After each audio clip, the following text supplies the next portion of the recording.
বন্ধুরা, শুভ সন্ধ্যা। 26শে মার্চ 2025 এবং আজ হচ্ছে বুধবার। সান্ধ্যকালীন আপডেটে চলে এলাম এবং আপনাদের জানিয়ে রাখি, কয়েকটা দিন আমি একটু ছুটি নিয়েছিলাম আপনাদের থেকে। সমস্ত কিছু ঠিকঠাক আছে, আমার কোনো সমস্যা নেই। আমি একটু ফ্যামিলি নিয়ে বাইরে গেছিলাম।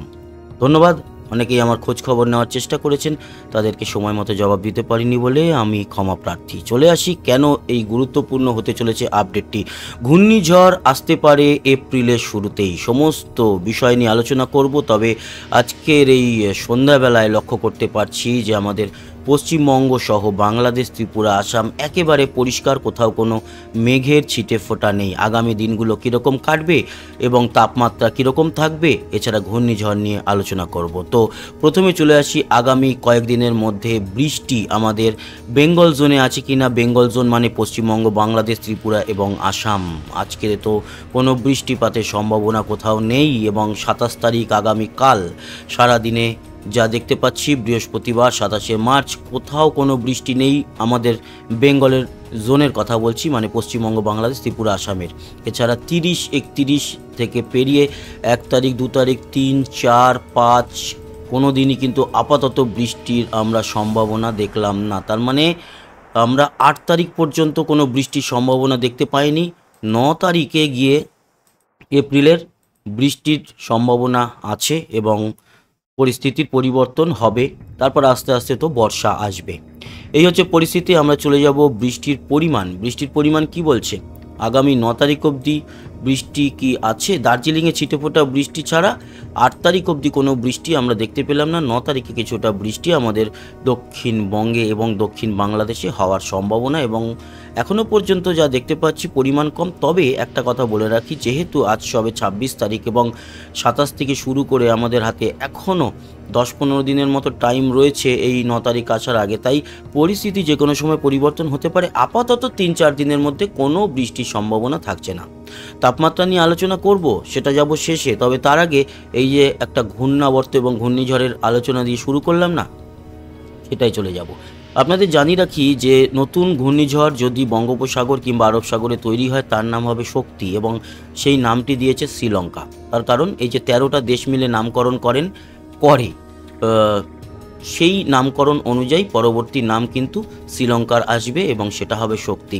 এই 13টা দেশের মধ্যে যেমন রয়েছে কাতার, ইউনাইটেড আরব এমিরেটস, সৌদি আরব, ওমান, ইয়েমেন, এছাড়া মালদ্বীপ, শ্রীলঙ্কা, পাকিস্তান, ইরান, অবশ্যই আমাদের ভারত, এছাড়া বাংলাদেশ এবং মায়ানমার, থাইল্যান্ড। এই যে দেশগুলো মিলে কিন্তু নামকরণ করে, সেই নামের সবার প্রথমে আসে বাংলাদেশ, যেহেতু বি দিয়ে শুরু হয় অ্যালফাবেটিক্যালি, সেইভাবে নামগুলো পরপর কিন্তু 13টা দেশ মিলে 13টা করে নাম দিয়ে রেখেছে। তার মধ্যে অনেকগুলো ঘূর্ণিঝড় হয়ে গেছে, আরও আগামী দিনে আসতে থাকবে। পরবর্তী ঘূর্ণিঝড় শক্তি কি শক্তি সঞ্চয় করবে কিংবা আমাদের বঙ্গোপসাগরে তৈরি হবে, আপনাদেরকে সেই আপডেট দিয়ে দিই।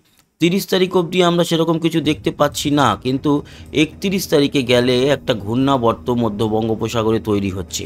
তারপরে 1 তারিখ পেরিয়ে 2 তারিখ নাগাদ একটা নিম্নচাপ লক্ষ্য করা যাচ্ছে বঙ্গোপসাগরে। 4 তারিখ নাগাদ মানে 4 এপ্রিল 2025 শুক্রবার, সেদিনকে কিন্তু ঘূর্ণাবর্ত তৈরি হয়ে যাবে ভালোভাবে, এবং 5 তারিখ নাগাদ ঘূর্ণিঝড় তৈরি হওয়ার একটা দারুণ পরিস্থিতি তৈরি হবে। দারুণ বলাটা হয়তো ভুল, বা প্রবল পরিস্থিতি তৈরি হবে। এবং যেটা দেখতে পাচ্ছি সোমবার 7 তারিখ এপ্রিলের, সেদিন কিন্তু ঘূর্ণিঝড়টি তৈরি হয়ে যাবে বলে এখনও পর্যন্ত দেখা যাচ্ছে। আপনারা দেখতে পাচ্ছেন যে 66 কিলোমিটার গতিবেগ সে অ্যাচিভ করে ফেলছে, তাই তাকে ঘূর্ণিঝড়ের আখ্যা দেওয়া যেতেই পারে। কিন্তু আমরা যদি গাস্টিং দেখি তাহলে আরও বেশি, কারণ গাস্টিং অনুযায়ী ঘূর্ণিঝড়ের আখ্যা দেওয়া হয় না। দেখুন 93 কিলোমিটার, এবং কোথাও কোথাও হয়তো এটা 100 কিলোমিটার গতিবেগও প্রায় পেরিয়ে যাবে। তাই এটি থেকে যে ঘূর্ণিঝড় হওয়ার সম্ভাবনা প্রবল, সেটা আপনাদের বলতেই পারি। 7 তারিখ নাগাদ এখনও পর্যন্ত যেটা দেখতে পাচ্ছি, তাতে ঘূর্ণিঝড় তৈরি হয়ে 8 তারিখ এবং 9 তারিখে সেটি আমাদের বঙ্গোপসাগরের উপরেই হয়তো অবস্থানরত থাকবে, কিন্তু এর পরিস্থিতি বদলে যাবে। তার কারণ আপনারা জানেন, এতদিন ধরে এই ঘূর্ণিঝড়ের আপডেট দেখছেন। এই পরিস্থিতি কখন বদলাবে? ঘূর্ণাবর্ত তৈরি হওয়ার পর। আর ঘূর্ণাবর্ত কবে তৈরি হচ্ছে? 4 তারিখ 5 তারিখ নাগাদ এই ঘূর্ণাবর্তটি তৈরি হবে।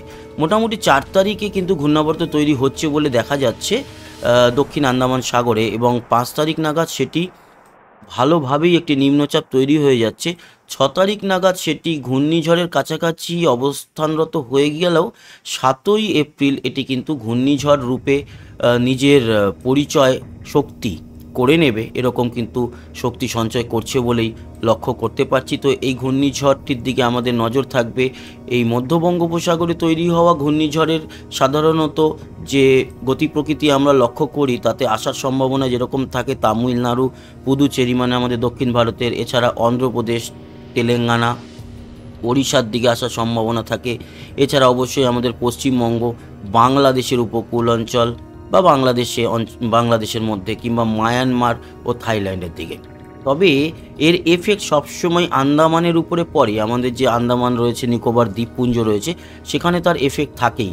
এর জন্য বৃষ্টি, ঝড় সবসময় আন্দামানে ঘটে থাকে। কিন্তু এর যে গতি প্রকৃতি এখনও পর্যন্ত দেখা যাচ্ছে তাতে এতটা এখনও স্যাটিসফাইডলি বলা যাবে না যে এটির এই জায়গাতে আঘাত হানবে। এখনই সম্ভব নয়, কারণ আজকে সবে 26 তারিখ এবং এখনও আমাদের হাতে এই মাসেই রয়েছে প্রায় 5 দিনের মতো, 27, 28, 29, 30, 31। তারপরে আরও 6 দিন বাদে এই ঘূর্ণিঝড়টি তৈরি হওয়ার সম্ভাবনা। আমরা প্রতিদিন আপডেট দেখব এবং ঘূর্ণিঝড় তৈরি হলে আমরা হয়তো 1-2 তারিখে বুঝতে পারবো আরও ডিটেলে যে সেটি কোন দিকে যেতে পারে, এবং তার জন্য আমাদের বেঙ্গল জোনের উপরে কোনো রকম আশঙ্কা থাকছে কি না, এই সমস্ত বিষয় নিয়ে রেগুলার আপডেট আপনাদের সঙ্গে আমরা থাকবো। এবার চলে আসি, আচ্ছা, এই ঘূর্ণিঝড় নিয়ে রেগুলার আপডেট যেরকম থাকবো তার সঙ্গে তো নর্মাল আমাদের আবহাওয়ার আপডেট থাকছেই। চলে আসি তাপমাত্রার আজকের এই মুহূর্তে আর দেখে কোনো লাভ নেই। 27 তারিখে ভোর রাতে তাপমাত্রা সর্বনিম্ন কত থাকবে সেটা একবার দেখে নিই আমরা।